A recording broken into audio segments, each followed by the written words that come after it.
What's up, everybody, and welcome to another episode of Team Chat Podcast. I am one of your hosts, Jarrett Wilson, joined through the power of the internet, but hopefully soon to be returned to my right, Rachel Mogan. Buongiorno. Buongiorno to you as well. How are you doing today? Someday we'll be back in person. Someday. I hope sooner than later. I hope we'll be back in person because I miss recording at our studio at our table with the old setup, and this has been great, but also I miss hanging out with you in person every week. Yeah, and my table at home is like regular table height, and I don't feel as powerful because the table there is taller. Yeah. This is lame. Yeah, no, this is getting tiring doing it. I'm glad we have the ability to be able to still do it this way, but yeah, I'm ready to get back in the studio, be ready to be back in person. So hopefully that will be able to happen sooner rather than later. But before we get into everything and before we get started on this episode, I definitely wanted to take a bit of time for us to talk about what's been going on lately, as far as with the protests and the fight that has become so very clear and become to the forefront that needs to be fought of this of Black Lives Matter and in this fight for racial injustice and inequality in our country, which people will try to argue it one way, that and say that it's not, and this country was founded all men created equal. But if you look back at our history, it's not, and that continues to this day. And I'm sad. It's like one of those things. It's one of those realizations that as I've been processing and taking this all in and listening, learning, and trying to see how I myself can be a better ally for Black people and Black communities in America and everywhere. But it's this thing of it's you grow up one way thinking that it's not this way, and due to privilege, due to a myriad of reasons, just not being a Black person and having experience to that and their experiences, you grow up blind in a lot of ways to it. And I know for sure I did. And I feel like even though this is not the first time that something like this has come up and something like this has been happening in our country, I feel like I was blind to those occurrences too, and just not giving them attention, not giving them the importance, and not giving it the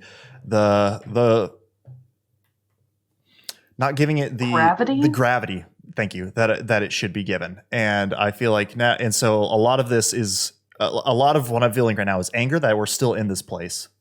That the literal insanity that is at the core of this issue, that there are still people out there who think that some people are not equal to them and deserve the same life that they have just due to the color of their skin. And that's insane. So that's it makes me angry.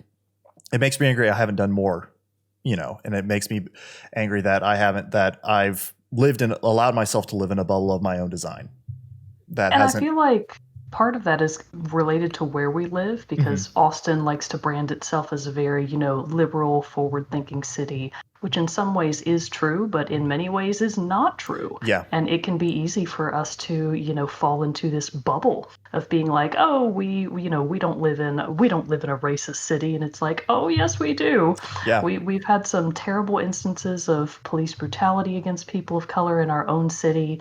Our own city doesn't have a lot of laws that would help curb police brutality and acts of police violence. And it's like, oh, it's actually quite shocking to realize that we don't have those laws in place. Yeah. So, to say that there's still room for improvement is the understatement of the century. And we can all be doing more. Myself included, everybody. Right. We have a lot to unlearn and a lot of work to do. And a lot to unlearn and a lot to learn just in general. Yes. And so that is, before we get into, the talking about video games and things like that, like this, I wanted to come out because this is the other thing too. It's like, I know Team Chat Podcast is a small platform. But it's a platform. It's a place where Mogan and I come here each week, and and people tune in each week to listen to us and to listen to what we say. And it would be irresponsible of us to not come and use this platform to whatever way we can to help in this fight and to help in this movement and to help make a place where people can live without fear of being killed for something that they cannot control. And because other people just hate them for, it's all been said. It's just, we have this place and we have this platform as small as it may be, but we can still help. And so that's why, what we want to do is for the next few months, we are going to donate 100% of our Patreon proceeds to various causes, Black Lives Matter, and to Equal Justice Initiative, I believe is what it's called, is another one, other places like that. But we also not only want to support those places, we also want to help support other content creators. I've listened through this and become more aware in the last few months and years and stuff of other great shows. Like one that had a great discussion that I've been listening to is The Spawn on Me by Khalif Adams. Like he hosted an incredible episode just with other Black men and women content creators coming together and talking about how they're feeling, how they are moving forward, and what they hope to see. And so that was an incredibly powerful thing. So I know, like, supporting what he's doing there with Spawn on Me. One of the guests on the show, Paris Lilly, I've come to be really engaged with his stuff and just loving what he's been putting out, and so showing support there, but not also to those bigger voices like them, but to the smaller voices, and doing better about having this show and what we discuss and what we cover and the guests we bring on to bring more voices to the table and to the discussions that we have on video games, highlighting more game developers, composers, actors, characters of color that are in games and make games so great and wonderful. And so that's basically our commitment here of what we're going to be doing moving forward. We've had this platform. We need to use it for more than just sitting here and talking about video games. And so I think that's what Mogan and I have been talking about. That's what we've been seeing, how we can help do this better. If anyone out there has suggestions, things they would like to see, content creators that we could help support, you want us to have on the show, because we don't know about everyone. We can do our research, and we are doing our research and learning. But like, if there's someone that that you're like, hey, they would be great on this show, like, let us know. Like, or they need our support, or listen to their stuff and broadcast it out. Just whatever, let us know, because we're here to support. We're here to listen. We are here to be an ally and be of help to everyone, but specifically at this point in time, the Black men and women across the country. So I just feel like we had to talk about this. We had to address it, because I've been struggling with a lot of thoughts and everything in my head, going through a lot of things as I read and watch and study.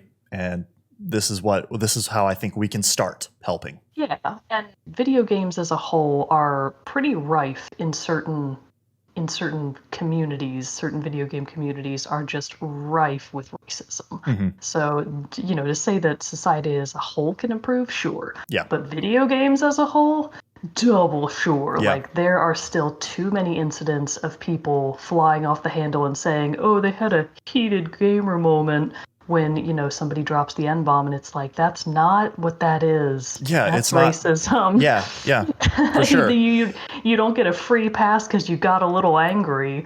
Like, it's wild, the kinds of things that you see happen. And that's like one of the ways that we can help is when we see these news stories come up, don't be just like, we don't need to talk about that. Other people covered it. Call that. We need to be calling out that bullshit. We need to be also being like, no, this is wrong. Because it doesn't matter if, like, sure, Polygon, IGN may report on it too, but like, if we don't say anything about it, then somebody on our shit who listens to us may not have heard this as a thing, and now they're aware and like, man, that's terrible. Like, and it can make decisions from there on for themselves. But yeah, and people can misinterpret silence as support for something that you don't agree with. So definitely. We do need to be better about being very vocal about where our own morality lies. Right. And so that's our commitment here. And I'm sorry that it took this for us to vocalize that this is our but here we are. We promise to try to do better and to be better and to listen, love, and support moving forward. Let's talk about some games. You want to start us off with our moment with Mogan? Yes, I suppose so. Get a little bit about what's coming out soon, upcoming news still and the stuff. Height of summer. Yes. Many games are still going to be coming out. As of this episode's air date, it'll be June 9th. Is that correct? Yes. Yeah, I think it is. So as of June 9th, we have The Dark Eye, Book of Heroes for PC, The Elder Scrolls Online Greymore for PlayStation 4 and Xbox One, Ys, Memories of Calcutta, God, these East games, man. We've hit one of these before where it's stylized as YS, and I think that's pronounced East. It's a popular JRPG series, but they never give me an easy game title. So this is hopefully East Memories of Celceta for PlayStation 4. And then coming soon on June 11th, we have Beyond Blue for PlayStation 4, Xbox One, and PC. Samurai Showdown comes to PC, also on June 11th. Warborn for PlayStation 4, Xbox One, Switch, PC, and Mac comes out on June 12th. Mac getting another bit of love. That's great. Heavens. Desperados 3 for PlayStation 4, Xbox One, and PC, along with Disintegration for PlayStation 4, Xbox One, and nice. PC. Yeah, both of those come out on June 16th. I played the beta for Disintegration, and it was fun. It's different. It's like a first-person shooter, but you're on like these motorized air bikes basically, and you like have all these weapons, but it's this thing. It's like it has some like capture the flag-ish modes, but you have your person up on this bike who's flying around, and you're shooting and fighting in the first person's perspective. But then you also have these ground soldiers that you command and everything that are moving around, and like you heal, bring them back. So it incorporates a whole lot of things into the and kind of mixes it up a little bit more, makes it your own like mini team within a team based shooter kind of thing. It's cool. It had some fun ideas. I also realized as you said the title that I said it very strangely. So Disintegration sounds a little bit, so makes a little bit more sense than Disintegration. That's how I interpreted that word at first. Like I wasn't even thinking of like the act of something disintegrating, like into particles. I was just like, yeah, the opposite of integration. It's that weird Disintegration. It's that weird thing whenever like you look at a word too long. And then you're like, that's not right. Sense. That's not right. That can't be right. I just ran into that yesterday. I was editing a video and I was typing answer. And I was looking at it. And I'm like, there's no way that's spelled right. And it totally was. But I was just like, this is such a weird like mental thing where you're just like, why does this look weird? But yeah, I get it. And also, why am I struggling with this so hard? And then coming very soon, a little bit further down the line, we have Haxity for PC on June 17th. And I know a lot of people are fairly excited about this one. Pokemon Sword and Shield, the Isle of Armor. So this is going to be the first or second expansion for Pokemon Sword and Shield. And that comes out for the Switch on June 17th. Very nice. And that's all of our various news. Good. Lots of stuff coming out. Getting closer to that Last of Us Part 2. When does that game come out again? I keep forgetting. June 19th. We are getting close. Wow, we really are. That's why I'm like needing to really. Jared. I'm having to like push my my streaming of the playthrough of Last of Us because I'm like, I'm gonna run out of time. That was the other thing. Circling back to our previous point, I did forget to mention this. We are also during streams episodes. Yes. Going to be pushing donations for Black Lives Matter.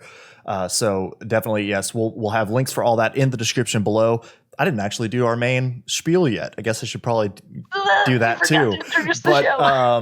But yeah, I think. But yes, that is the other point. Along with donating our Patreon proceeds, anything we're going to be directly raising money for anything we earn in streams and everything like that, just through direct links. It's not like going to be a thing where you donate to us and then we pass it on. Like unless you go the Patreon route and you support us on Patreon, then yes, you're paying to our Patreon. Then we'll be taking that and putting it the full amount there. But we'll be promoting those and streaming for those to raise money for those causes as well. So in the links for the videos on YouTube, we'll have links there, and the command and the is podcast just descriptions. Exclamation point donate. It'll bring it right up. Yep, there you go. I'll introduce the rest of the show then for anybody who's listening to us for the first time. Welcome to Team Chat Podcast, a video game show where we talk about games, the ones we love, the ones we hate, and everything in between. Like I said before, I'm one of your hosts, Jarrett Wilson, joined by my co-host, Rachel Mogan. And you can listen to new episodes every Tuesday morning, and those released on podcast services around the World Wide Web. And you can also watch a video version of each episode over on our YouTube channel. You can find us on social media, Facebook, Twitter, and Instagram. And you can join our Discord server where we have a lot of great conversations around games and other great topics as well. So check that out over for Discord. Links for all that are in the description below. Oh, also though, I need to tell you, you need to go check out our iTunes because our good friend Michael Boyd left us a very nice review up there. A glowing review. What a sweetheart. Gave me all the warm fuzzies. So it was a great time. So we were talking about this the other day. we were talking about it during Mario Kart stream. Michael has been going back through like the entire Oh backlog yeah, of our many hundreds of episodes now, and it's quite impressive. it is. We actually got him started on Stardew Valley last night. Sam and I did. We got it for his Oh, birthday. that's what, And man, what that's the best possible gift I can think of to give anyone right? because you're giving them a whole new world of opportunity. Yep. We were talking. Oh His birthday was like a man. month or so ago at this point, but we were talking. He's my brother-in-law too, but we were talking to him, and he was like asking us about it or something. We're like, I was like, here for your birthday, I'll just get it for you. Just get it for you. So last night, actually, it was, Sam and I had started a new co-op farm and had been playing on that, and so he was asking, and he was like, can I join in on the farm? So yeah, we were playing it with him last night and getting him, showing him the ropes of Stardew. So it was a good time. Gosh, I like to be able to. I have the same feelings about Stardew Valley that I kind of do about Breath of the Wild, where if I could go back in time and erase it from my memory and start all over again, I would happily do so, Yeah, just to get the joy of being able to discover it all over again. it's been A fun. plus game Oh yeah. gift. Oh yeah, for sure. Because I have only started the one farm on it. So it's fun and it's especially since Sam took it and and became such an expert at the game and figuring out like what makes you all the good money and all that stuff. Start coming back and restarting a farm with her and like having that experience into it and that knowledge as we're building out our farm has been it's been fun. But so we What have a does it couple. feel like to have an in-game sugar mama? Oh, it's great. I just show up, do a couple things, water some crops, maybe take care of some animals, but then I still get nice things because she buys them for me, and it's great. Have a She great. buys you shiny, She nice buys me things. shiny, nice things.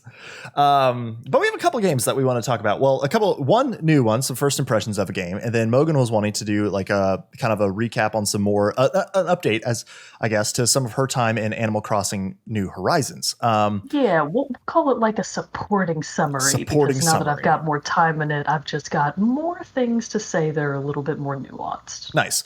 But we'll start off with these first impressions real quick. And this game by now has been out a couple weeks. It's Crucible, and it's from the first release from Amazon's new video game studio. So I felt like because of that, I was like, this is like how often, like, when getting the brand new studio, like you got to try out their first game, see what it's about. But so Crucible is a free to play hero shooter that is kind of a mix, I would say, of it has a lot of like kind of mix-ish where it takes a lot of things. Like it has some like monster hunting in a sense where it's like there are monsters around in the environment that you hunt, but it's not like Monster Hunter World monster hunting. It's just they're just other enemies other than the other players. So that's kind of fun. There's like a resource gathering aspect to it because you collect throughout the matches, you collect essence, which is what kind of like levels up your player in match because you have an overall hero level. But then in each match, you level up to unlock more abilities as the match goes on. And so it's kind of a mix of all these different things. The art style is really fun. It kind of looks not, I was going to say Dauntless, but that's a little too, not quite like Well, Dauntless. Dauntless is, and we talked about Dauntless once before when I gave it a shot. Dauntless is a shameless Monster Hunter clone. Right. And Which is, I'm not saying that's from, what this is. I was more just yeah. borrowing like from an art style perspective. It's like, it's not as, I don't think, of a cartoonish look. It has a more realistic look to it. Fairly, I guess maybe, I don't know what I'm trying to compare it to of what I've I think seen. I get what you're trying to say a little bit. Very bright, You've actually, colorful. yes. It's eclectic cast of characters. It's got a lot of good things going for it. So, and then there's also some like battle royale aspects to it too, because especially in the because there's two modes of the game right now. There's one called Heart of the Hives. Sorry, Heart of the Swarm is StarCraft, I think. Heart of the Hives, which basically there'll be these big hives that spawn throughout the map, and you have to go destroy them. And those hives will like shoot these other creatures at you. They also have like these spikes that come up from the ground in case you get too close to it. But once you destroy the hive, you have to collect the heart. And if whichever team can collect 3 hearts first, and it's 2 teams of 4, and whichever team can collect 3 hearts wins the match. Which, because of these matches, I was playing some this morning and everything just to, again, refamiliarize myself before we talked about it. These matches can last like 20 plus minutes because if you have to get 3 to win, and you could go, and it be 2v2, two hearts on each team before the last team gets it, and that can just take some time. The other mode is called Alpha Hunters, which is teams of 2 people each, and you're all fighting against each other, kind of a free-for-all thing. But it's interesting, and this is where more of the Battle Royale stuff comes in, because in this, so say it's the 2 teams, one of you dies, you run across another solo player, you can form an alliance with that player.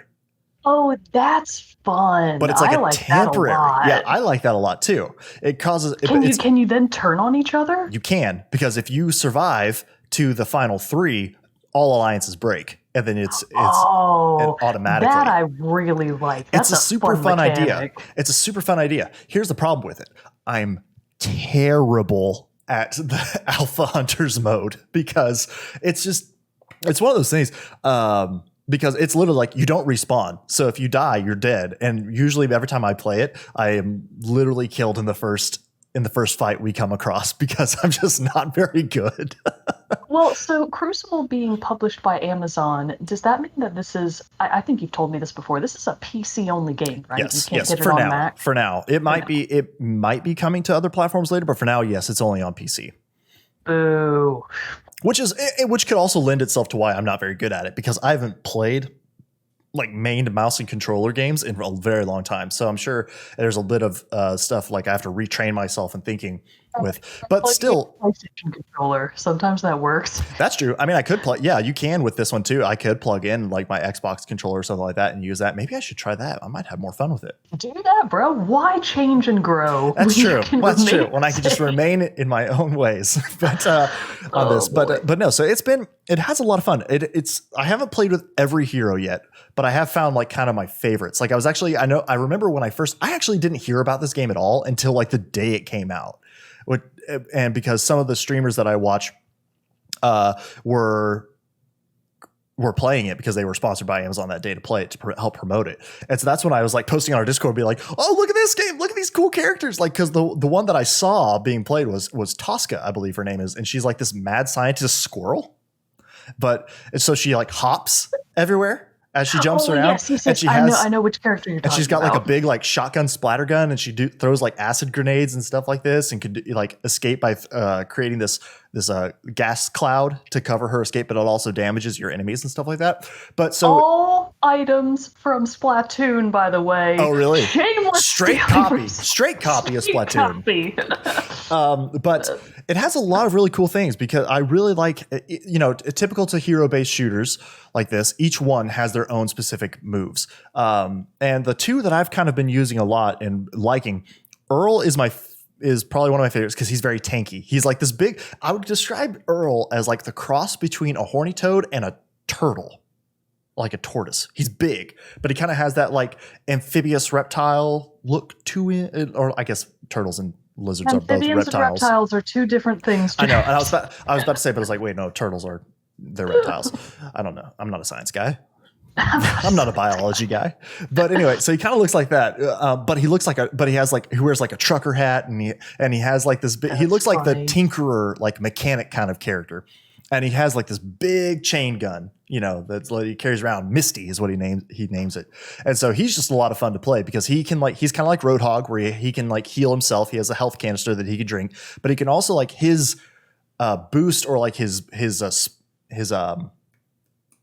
not his boost, blanking on the word, when you move quickly, like a little dash, his dash is different from other characters. Because like Tosca, you hit, or my other character, Cezanne, that I like, with either of them, you hit their dash and they just move forward really quick.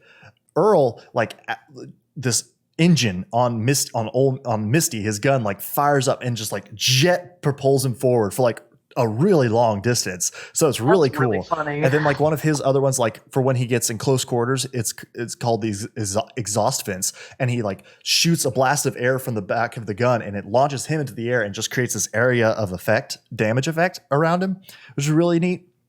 And then, but he's basically just got this big chain gun. The longer you hold it, the more precise and accurate it becomes. But it takes a really long time to rev up and start hitting more accurately. So he's a good like kind of distance, kind of close up, but he can take a lot of hits and damage, which I need to be able to even think about staying alive in this game for any period of time.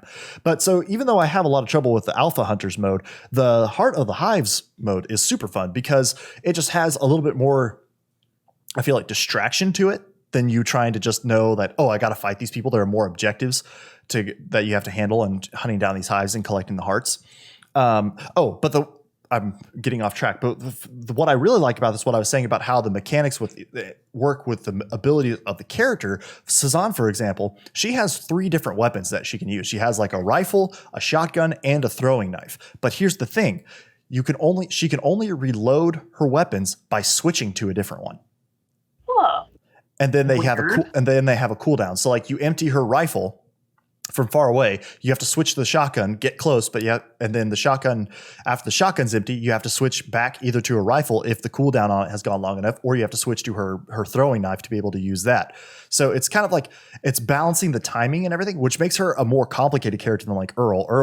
He has so much ammo. And even though like the cooldown period for his dash is long, it can get you away and really fast get you away. So you can kind of like recover it a bit easier than a character like Cezanne. But so I like playing both of them because it kind of balances the 2 extremes of the game. But the cool thing about this too is, like I said, there's not only going for the objective, but you do have these enemies around the world on the map. These big monsters, they're called stompers. There are some like flying ones too who kind of float around. And then there are also these like snake ones that come up out of the ground and shoot at you and things like that too.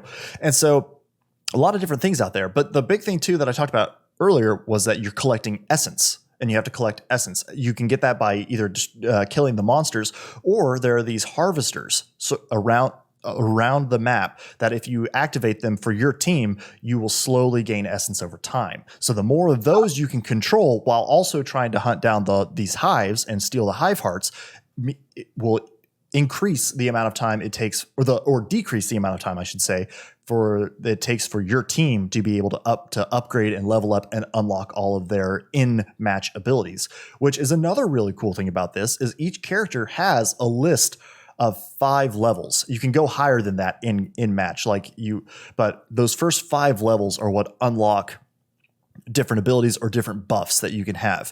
But the cool thing is it's kind of like a chain where at the beginning of each match, you can go through and be like, okay, level 1, I want to have this ability unlocked first. Okay, level 2, I can't change which one I have. But then when I get to level 3, I can choose, like, instead of having my gun do 25% more damage, I'm going to choose this ability that makes my dash last for 0.5 seconds longer or something like that. So within a single match? Yes. And you can change it. Where you can, at the beginning of the next match, you can be like, okay, I didn't really like how that ability loadout worked, and you can remap it to how you want it to be. So that's I think is really cool. You know, it'd be kind of like, say say it to apply to like something like Overwatch. You could choose at the beginning of the match and say, okay, I don't want to have Genji to have a secondary fire, but I want him to be able to do his cutting dash twice. You know, kind of thing, like be able to different things like that. Just change out your loadout, not because you can't change your weapons that you have, but if you can change these abilities and either be more of like a support role, if that fits your stuff better, where you're going to heal more. Like somebody like me, I'm looking for abilities that are going to give me more health and recharge my health better.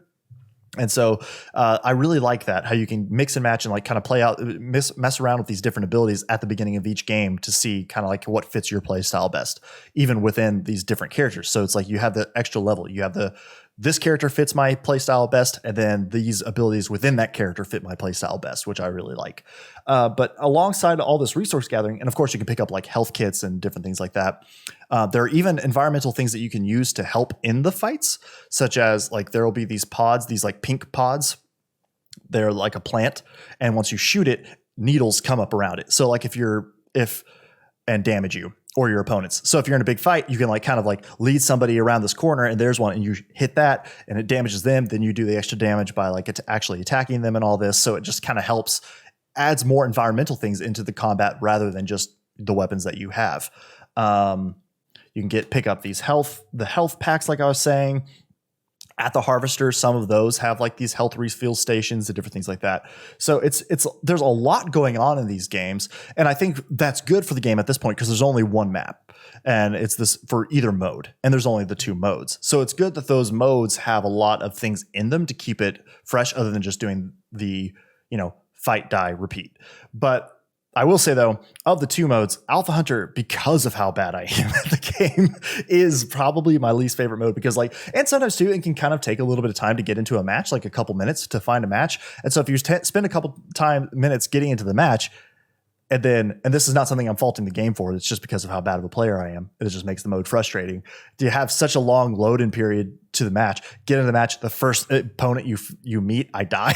It's just like, okay, well, I'll play Heart of the Hive so that way I can get better, practice more there. And then once I start feeling better about myself, I'll move into the Alpha Hunters mode.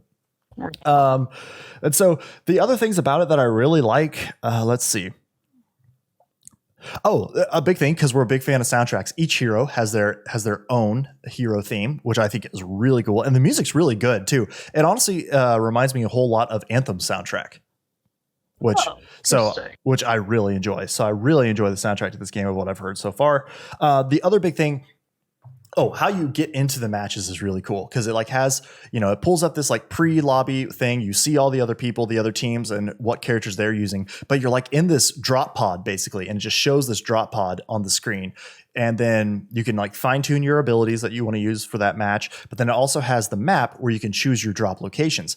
And then once the round starts, it the drop pod that's containing you just blasts out of this ship and it goes down towards the planet's surface, and it looks kind of like Star Wars with hyperspace going by you as you're just watching this drop, and it hits the ground, then you start. And it's just really a cool cinematic start to these rounds and everything. And that happens every time you respawn, because in Heart of the Hive you can respawn and you come back. It's like a 15-second counter before you can come back, but you can choose a new drop point and try to come back and help your team from a more advantageous position.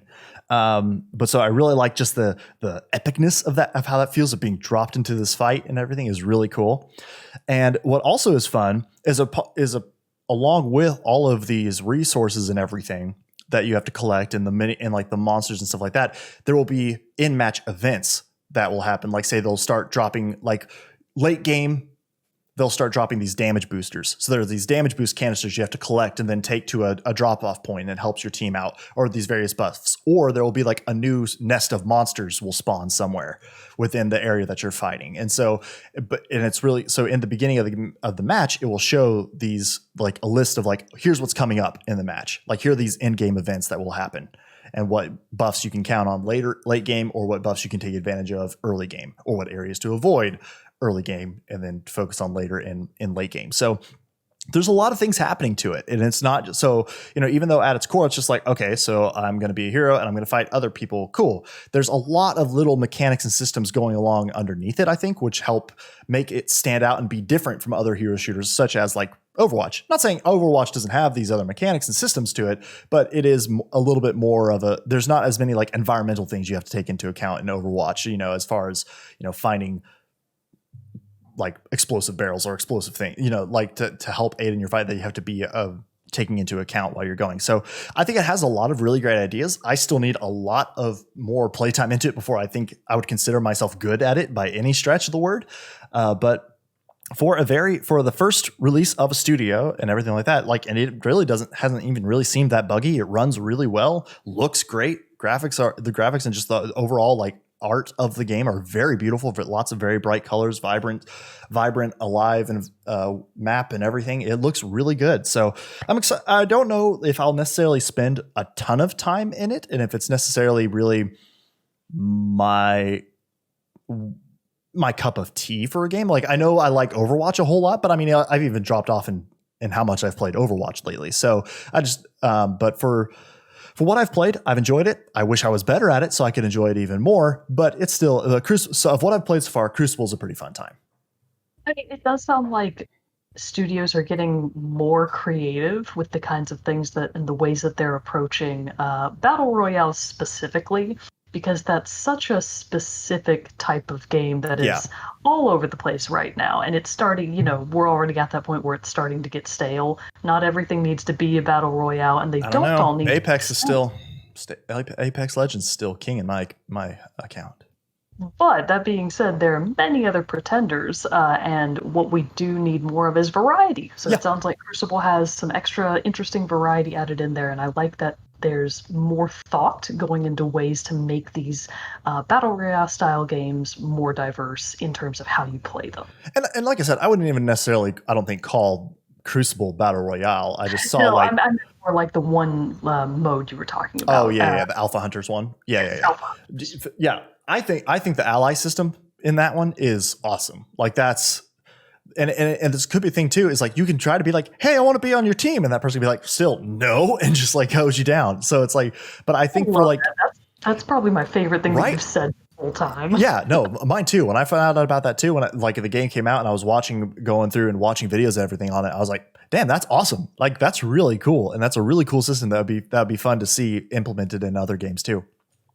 Because yeah, what if even if that, say, Apex or Fortnite or something like that came out with and included that in their in a later update or something like that? How cool would that be to be fighting it out in like the trios or duos mode? It would probably only work in duos, but still, where you're going and your teammate died and you couldn't respawn them or anything like that, and then you could like team up with another guy and you become a team. But then if it gets down to like the final three, like in this one, and you all have to separate and fight, that would be a really fun way to go about it, I think. But obviously, I think what Apex is doing is great. I don't necessarily saying I think it needs that. I would just think that would be a cool mechanic to be seen. If it works well in Crucible and Crucible does well with it, it'll be interesting to see how that starts getting applied to other games as well. So right on. But that's Crucible.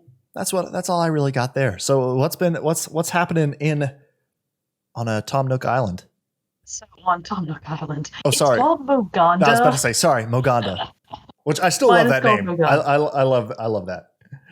So basically, I just wanted to give a bit of an addendum to my original review of Animal Crossing New Horizons, because I think in particular there was at least one point at which I kind of half-jokingly but partially seriously said Animal Crossing is a perfect game, blah, blah, blah. Now it's terrible, right? It's not a perfect game.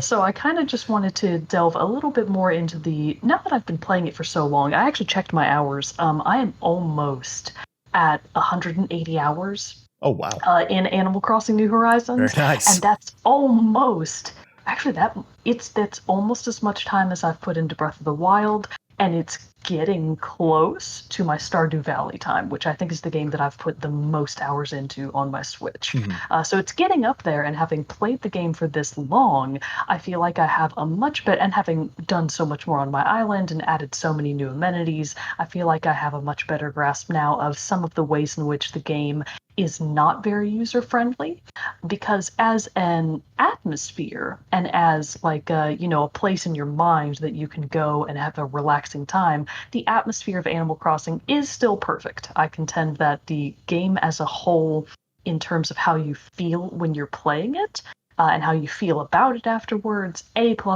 it's doing a fantastic job. It's really hard to corrupt the Animal Crossing emotional state, I would guess I would call it. But that being said, there are just a few things that are so incredibly annoying, and they're mostly to do with the management system, the UI, the user interface. It's just incredible that they didn't think of better ways to do these few specific things. So one of the ones that is very annoying to anybody that wants to make a quick buck in Animal Crossing is the turnip system, mm-hmm. which is basically the in-game version of the stock market, but it's the stalk market because they're turnip stocks. So on Sunday mornings, between the hours of whatever a.m. to 12 p.m. noon on Sundays, a little boar will come to your island, and she's selling turnips. And you can buy turnips in bunches of 10 up to, I think, 100 turnips as one single unit. So if I bought 100 turnips, in my inventory, it would just look like a bundle of 10 of 10. So you can have up to 4,000 turnips in your inventory at any one time, I think, assuming that you have all of the inventory slots unlocked, which is 10 rows of 4 rows of 10, excuse me. So I think that math checks out. But if you want to make a killing in the stock market, it's a numbers game. So you need to buy as many turnips as possible at the lowest price possible and then sell them at a high price later in the week. So what do you do with those 40 bundles of turnips during the week? Where do you put them while you're waiting to be able to sell them? You can't keep them in your inventory. You've got other stuff to do. You have to drop them somewhere. Mm-hmm. But if you drop them outside, spoiler alert for anybody that doesn't know, they'll spoil. They'll literally go bad. Oh, really? So it doesn't happen immediately. You do have a couple of days before they will expire. It might even be the full week before they expire and just totally go bad. But it's not really a good idea to keep them outside just for that reason. Nor can you store them in your at-home storage. So you have your inventory, but then when you actually go into your house in Animal Crossing, your house is basically a large storage receptacle. And you have an actual box called your storage, which is where you can put all the random things that you're not using at the time. Most of that is things like crafting materials, furniture you don't know what to do with yet, clothing, like all your wardrobe stuff, all of that goes into your storage system. Why can't you put turnips in storage? Why not? That is Why really dumb. can't you do it? It's crazy that turnips have really nowhere to go. It's insanity. Because basically what you have to do is just drop them in a spot.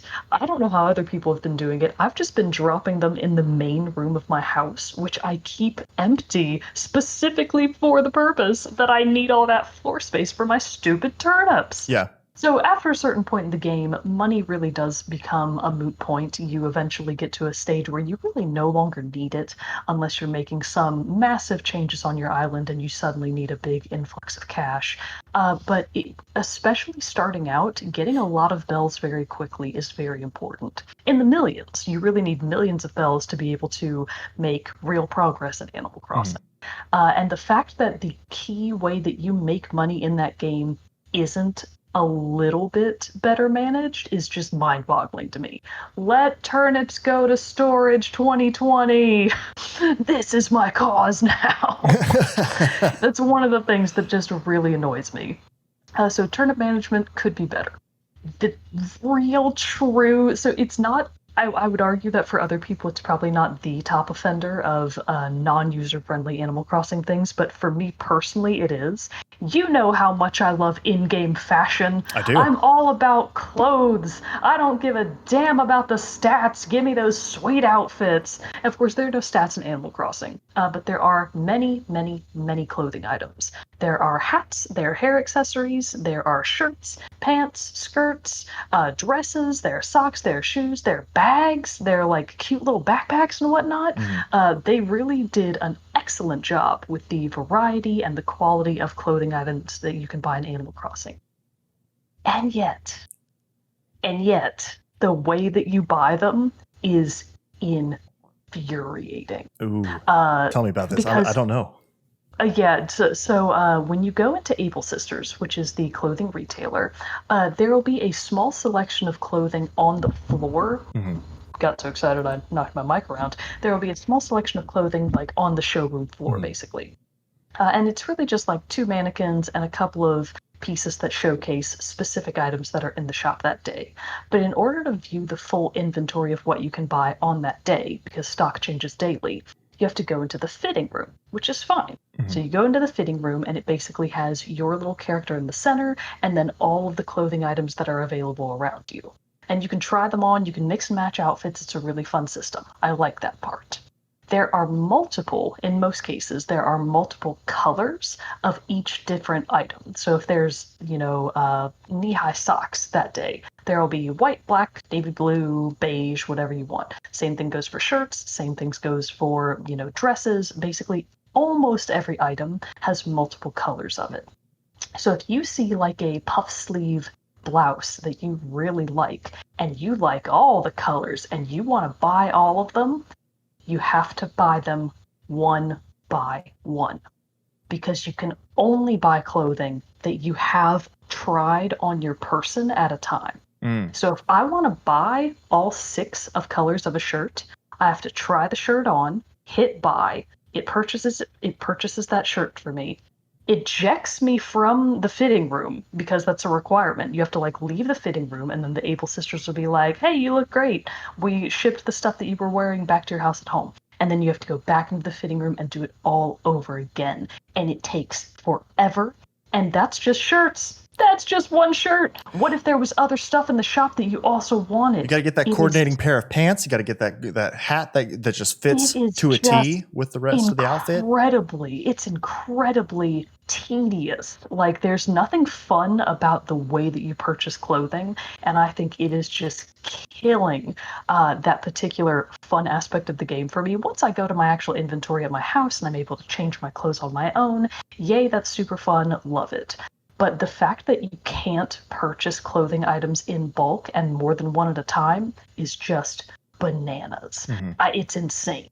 And I really hope that they do eventually update that system, because I genuinely think that it is terrible.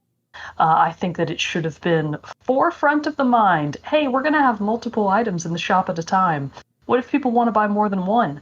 That should have been a conversation that they had. And it's just baffling to me that it just didn't make it into the game that way.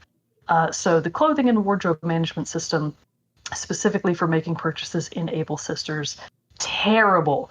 0 out of 10 would recommend again. I really hope that they find a different way to do that, because it can be improved significantly.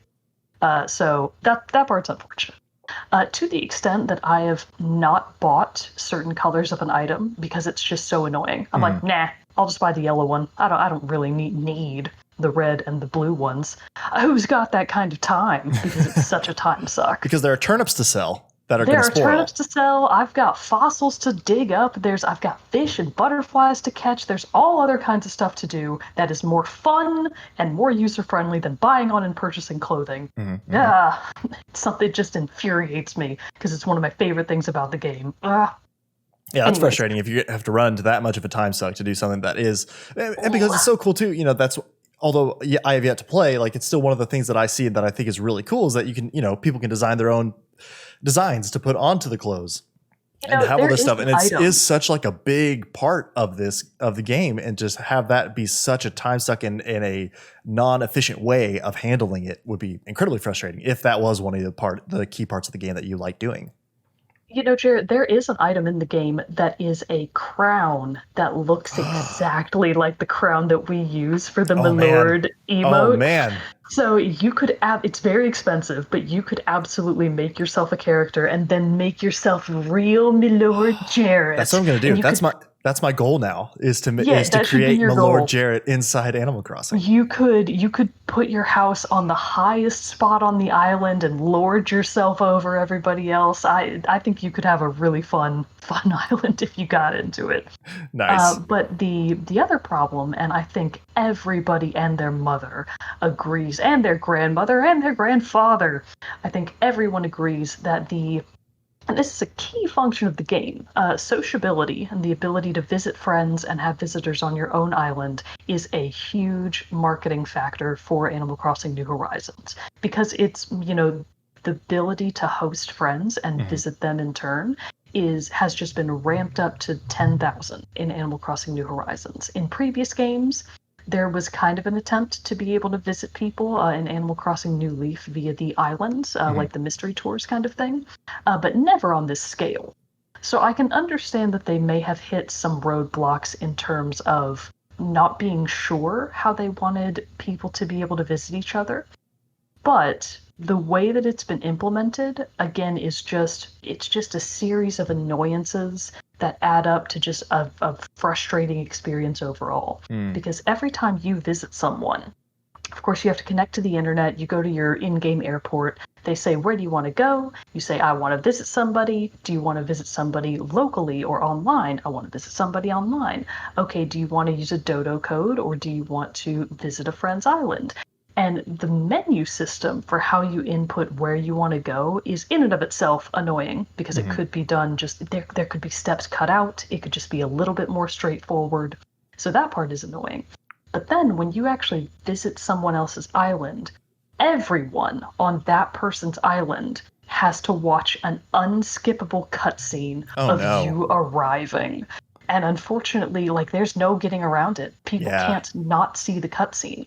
So let's say that you're hosting on your island a like a party with your friends. It could be anything. Or let's say you have a really high turnip price on your island and you're letting people come in to sell their turnips.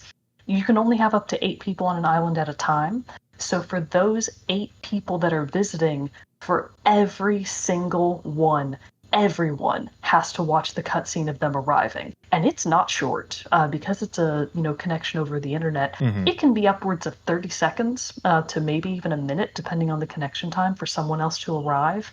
It's just time wasted, just time down the drain. Why do we have to watch them arrive? Why can't they just show up? Yeah, because This that's like how in unskippable Stardew cutscene. Yeah, they just show up in a cabin and they walk outside and you're just like, oh hey, yeah, what's up? You know. yeah, it's incredible. It's much better done in Stardew Valley, I would argue.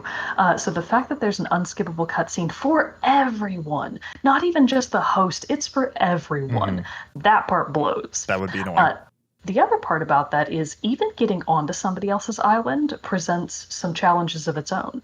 Because if the host is doing anything, or if anyone on their island is doing anything that interferes with the process, you can't there's interference and you can't come on, and the things that apply are wide ranging. Hmm. If you are on your island and you're trying to have somebody visit you, but you are talking to any npc, you're having a conversation.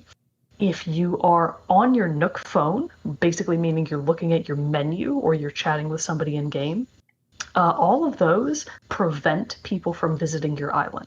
Oh, So if you're interesting. buying anything from the shop, if you're talking to any NPC, if you're in the dressing room trying on clothing, all of that prohibits somebody from coming to your island, So now, which but is then just infuriating. that's very frustrating. But so then say like what you're saying, you're hosting friends and you're going to have like a big group play session with your friends on your island, and so but once you so and say you were shopping for clothes and everything like that, somebody's trying to get on, they can't get in, so you leave the clothes shop, they come in, and then you can go back to the clothes shop and they're there and they can still roam around your island freely, right? That's no longer Yes. restricted to that activity. No, To so okay. once they're on the island, it's fine. But the process of getting there is what's so very annoying. I see. Because let's say that you're the person in the dressing room and you're like, no, I'm not leaving. This is the 5th time this has happened in the past 20 minutes. Hmm. I'm trying these clothes on, damn it. The other person just has to basically keep retrying.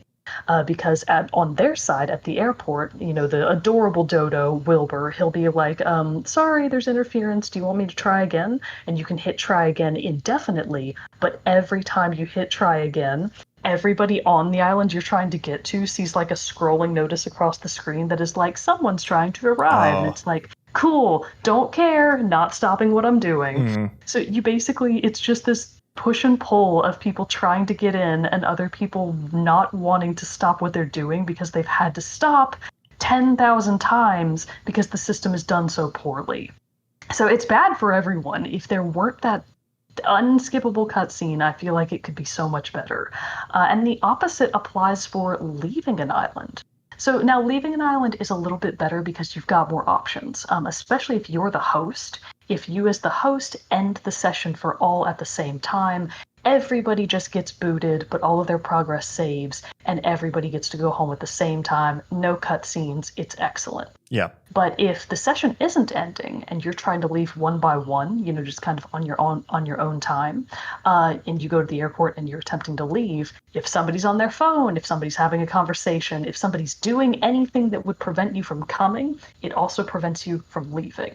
So you just have to kind of wait for them to be able to, for you to actually be able to leave the island, and it's infuriating that you can't come and go with greater ease. I don't understand what the thought process behind that was, and I think that it's a bad system. And I don't think anybody would disagree with me on that.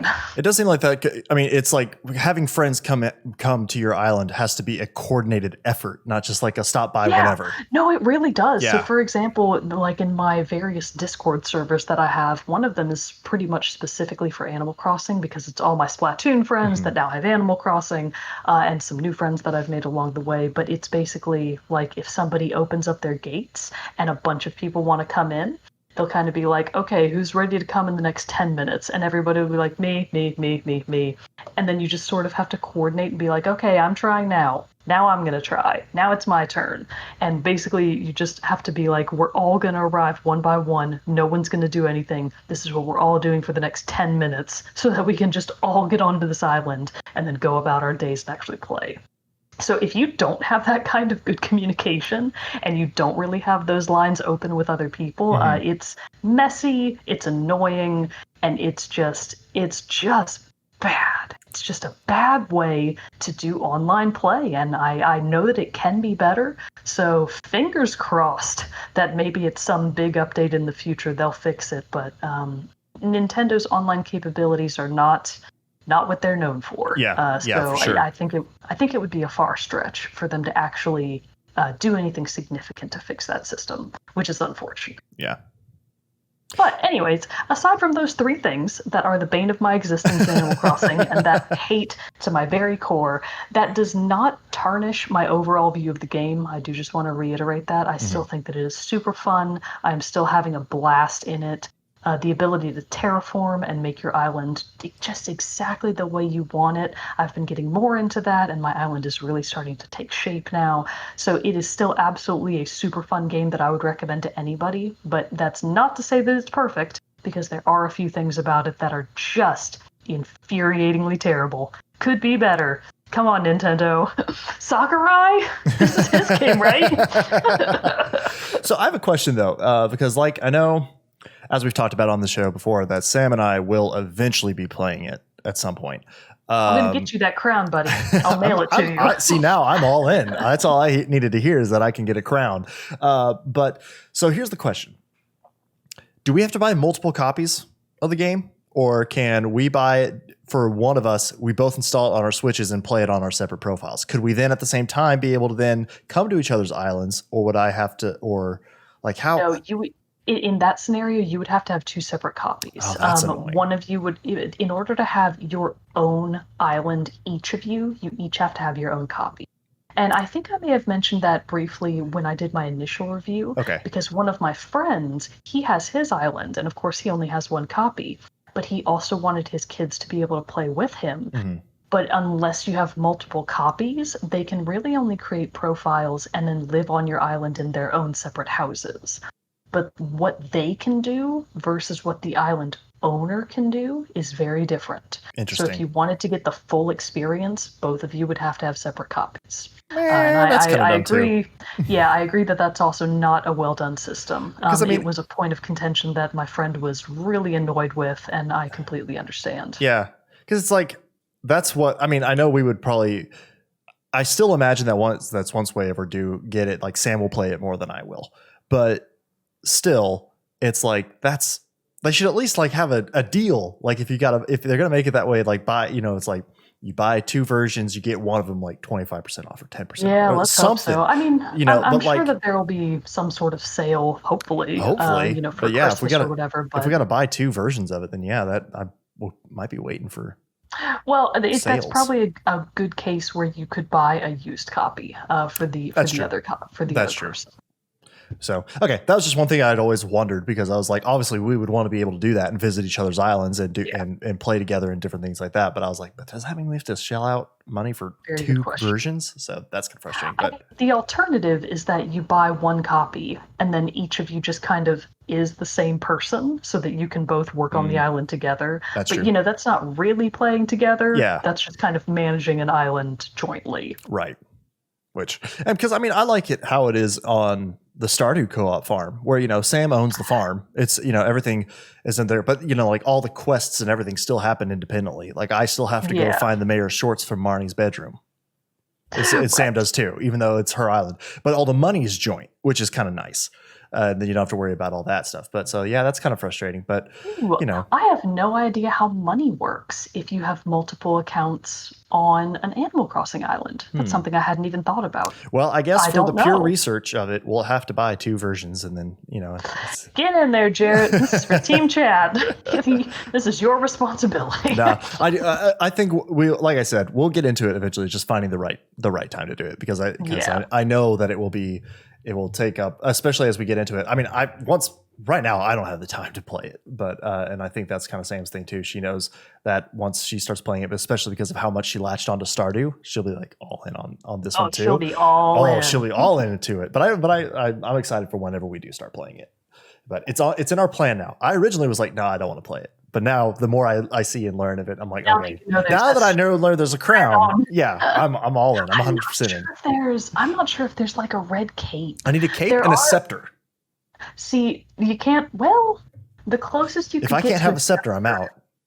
You can have a fancy umbrella. Okay, that'll count.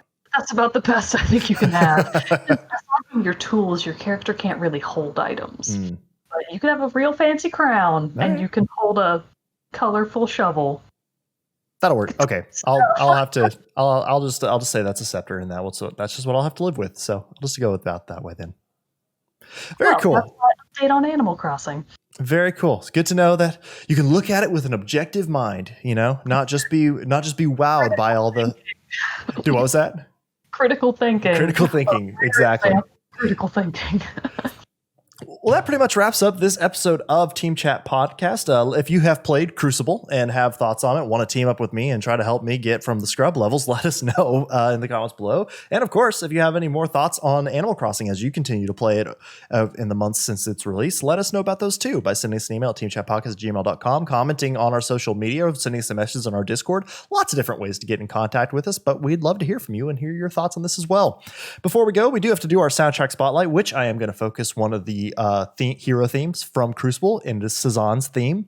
It's really cool. It's I love a good vocal, some good vocals in a soundtrack score, and this track has that in spades.